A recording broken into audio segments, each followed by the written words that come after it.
حضرت ابو ہریرہ رضی اللہ تعالی عنہ سے مروی ہے کہ اللہ کے نبی صلی اللہ علیہ وسلم نے ان کو زکوٰۃ کے مال پر نگران مقرر فرمایا۔ ایک شخص آیا اور مٹی بھر کر جانے لگا۔ انہوں نے اس کو پکڑ لیا تو عذر کیا کہ میں محتاج ہوں، میرے ذمہ اہل و عیال ہے اور میں سخت حاجت مند ہوں۔ حضرت ابو ہریرہ رضی اللہ تعالی عنہ نے اس کو چھوڑ دیا۔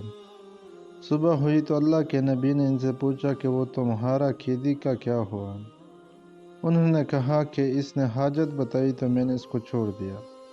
آپ صلی اللہ علیہ وسلم نے فرمایا کہ وہ دوبارہ آئے گا، چنانچہ وہ دوسری رات بھی آیا اور مٹی بھر کر جانے لگا تو حضرت ابو ہریرہ رضی اللہ تعالی عنہ نے پھر اس کو پکڑ لیا۔ اس نے پھر وہی ہٹائی تو انہوں نے پھر چھوڑ دیا۔ نبی کریم صلی اللہ علیہ وسلم نے پھر صبح پوچھا اور حضرت ابو ہریرہ رضی اللہ تعالی عنہ نے وہی جواب دیا۔ آپ نے فرمایا کہ وہ پھر آئے گا۔ اسی طرح پھر تیسری رات بھی وہ آیا تو حضرت ابو ہریرہ رضی اللہ تعالی عنہ نے اب اس کو پکڑ لیا اور فرمایا کہ میں تجھے نہیں چھوڑوں گا۔ تو بار بار وعدہ کرتا رہا کہ نہیں آؤں گا، مگر پھر بھی وہی حرکت کرتا رہا۔ میں تجھے رسول صلی اللہ علیہ وسلم کے سامنے پیش کروں گا۔ اس پر اس نے کہا کہ اگر تم مجھے چھوڑ دو تو میں تجھے کچھ کلمات سکھاتا ہوں جو تم کو نفع دے گی۔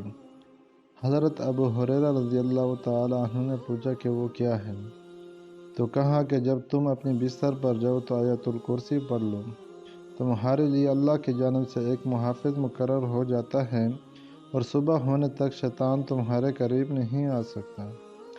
حضرت ابو ہریرہ نے اس کو چھوڑ دیا اور جب صبح ہوئی تو نبی کریم صلی اللہ علیہ وسلم کو قصہ سنایا۔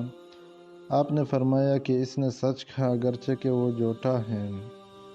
کیا جانتے ہو کہ وہ کون تھا؟ حضرت ابو ہریرہ رضی اللہ تعالی عنہ نے کہا کہ نہیں۔ آپ نے فرمایا کہ وہ شیطان تھا۔